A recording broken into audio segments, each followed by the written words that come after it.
Ahora vamos a hablar un poco sobre los fundamentos de la bioelectricidad, es decir, qué es lo que hace posible que ocurran los fenómenos bioeléctricos a nivel celular. No se podría hablar de fenómenos eléctricos o de actividad eléctrica, como los ejemplos que vimos en los videos pasados, de no ser por la presencia de la membrana celular, que además de delimitar a las células y mantener su contenido dentro de ella, es decir, de formar una barrera entre el interior y el exterior de la célula, tiene además otras funciones y propiedades que son clave para que los impulsos eléctricos sean generados en respuesta a los diferentes estímulos, como vimos en el video pasado, para las células nerviosas, las células musculares cardíacas, las células sensoriales y las células pancreáticas. La membrana celular está compuesta de lípidos,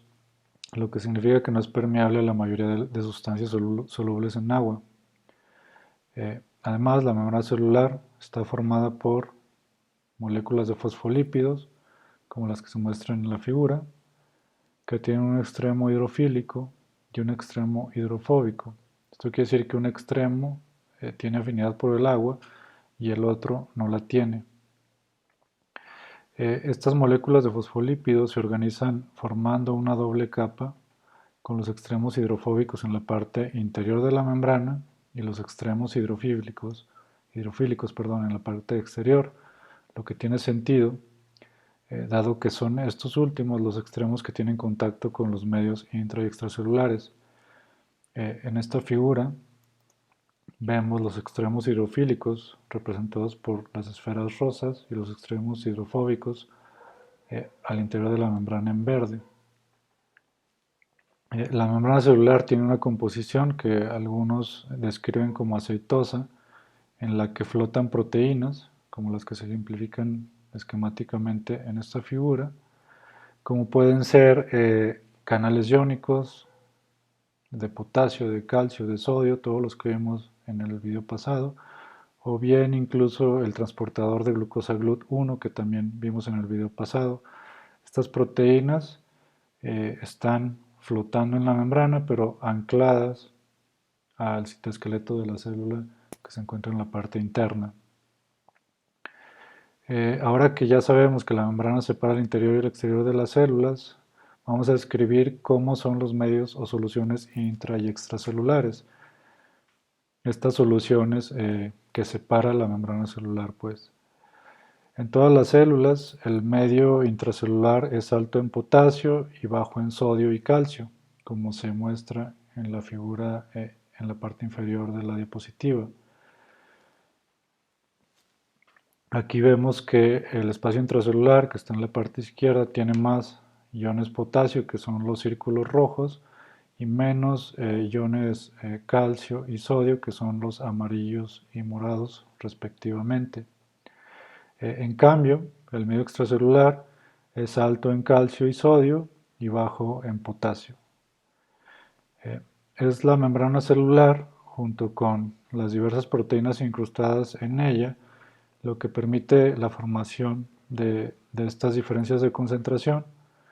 a lo que también se le conoce como gradiente de concentración,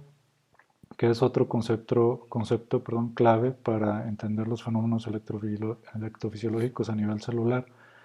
y que debemos siempre recordar. En este ejemplo, en esta figura, los gradientes de concentración están representados por estos triángulos de colores y la dirección nos indica dónde hay más iones. En el ejemplo del potasio, eh, hay más potasio en el espacio intracelular que en el extracelular, como se muestra en la dirección del triángulo, y para el calcio y sodio los gradientes son en el sentido opuesto.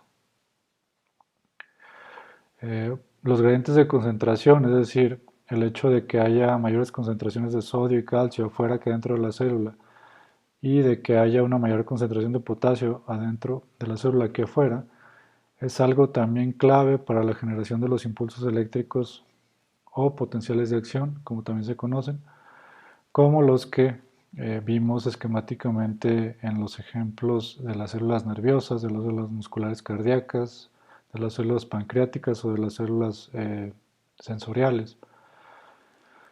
Eh, el paso de iones de un lado a otro de la membrana no es por lo general algo constante, sino que depende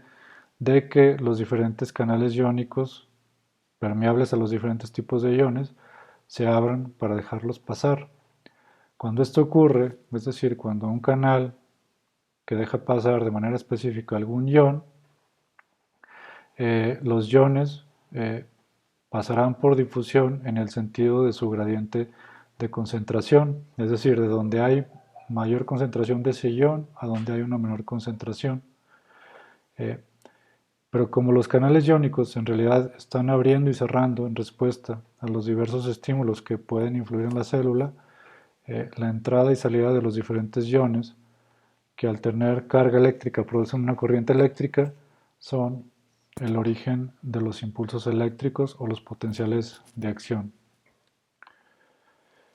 Bueno, ya vimos que todas las células tienen más potasio adentro que afuera y menos sodio y calcio adentro que afuera, pero eh, ¿cuáles son más o menos las diferencias de concentración en una célula de mamífero? Bueno, esto es lo que se muestra en esta tabla, donde se ve que hay 30 veces aproximadamente más potasio adentro que afuera de la célula, y de la misma manera hay aproximadamente 30 veces más sodio afuera que adentro de la célula, y el gradiente más grande es el de calcio, eh, que según esta tabla pues, es 10.000 veces más grande la concentración de calcio afuera que adentro de la célula. Ahora es importante entender el concepto de gradiente electroquímico, que es fundamental para describir las corrientes eléctricas producidas por los canales iónicos en la membrana celular. En esta diapositiva vemos en la figura A los dos lados de una membrana ficticia, con uno de ellos con una mayor concentración de potasio, que es el lado izquierdo, en donde los iones de potasio se muestran en rojo, y un menor número de iones de potasio al lado derecho. Entonces, habiendo un gradiente de concentración al que también se le conoce como gradiente químico. Supongamos también que en ambos lados de la membrana hay el mismo número de cargas negativas y positivas, y por lo tanto que ambos lados son neutros desde el punto de vista eléctrico, al menos en el estado inicial. Imaginemos ahora que esa membrana tiene un canal iónico que inicialmente está cerrado y que en un momento dado se abre. Al haber un gradiente de concentración del lado izquierdo al lado derecho de la membrana, los iones de potasio comenzarán a pasar en dirección de la flecha roja que se muestra en la figura A. Eh, Esto en la práctica significa que cargas positivas que originalmente estaban del lado izquierdo pasan ahora del lado derecho, haciéndolo más positivo el lado derecho con respecto al lado izquierdo, que ha quedado con más cargas negativas que positivas. Esta diferencia de cargas entre ambos lados de la membrana ahora produce un gradiente eléctrico que se representa por esta flecha negra en la figura B. Ese gradiente eléctrico, conforme se va haciendo más pronunciada la separación de cargas, hace más difícil el paso de más iones de potasio, cargas positivas, del lado izquierdo al lado derecho de la membrana, e incluso eh, produce que ahora iones de potasio pasen del lado derecho al lado izquierdo.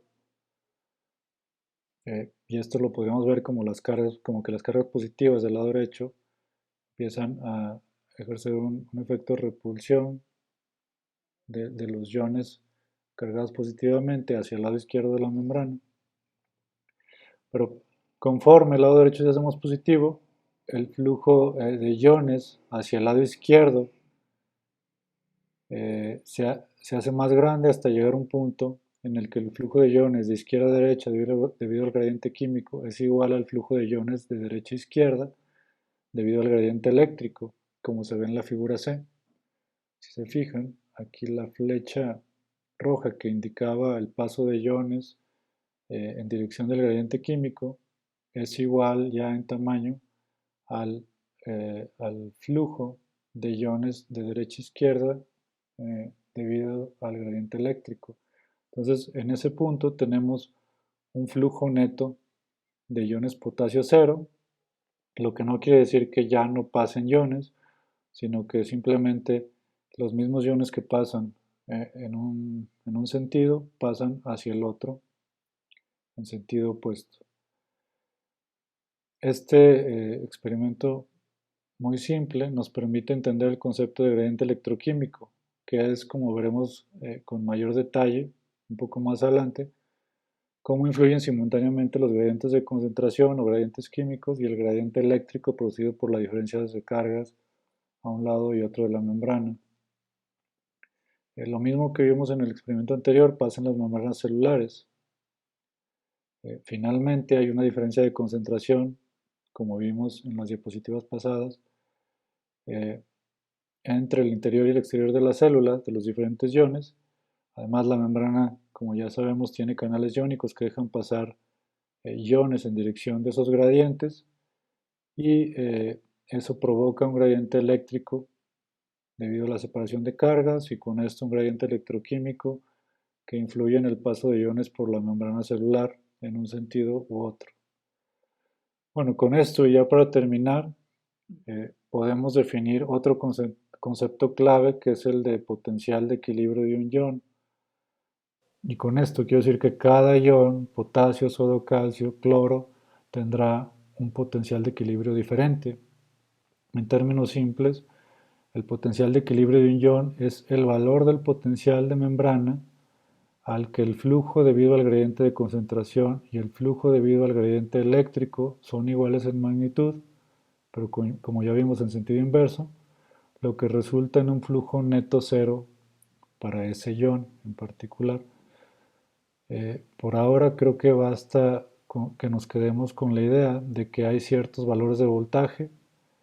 que, como vimos en el primer video, en electrofisiología están en el orden de milivolts,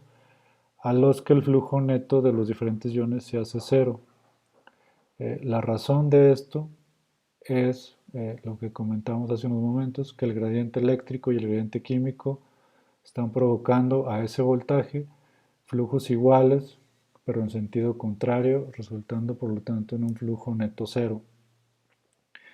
Bueno, en el siguiente video vamos a ver cómo se calculan los potenciales de equilibrio de los diferentes iones, tomando en cuenta las concentraciones en el interior y exterior de la célula.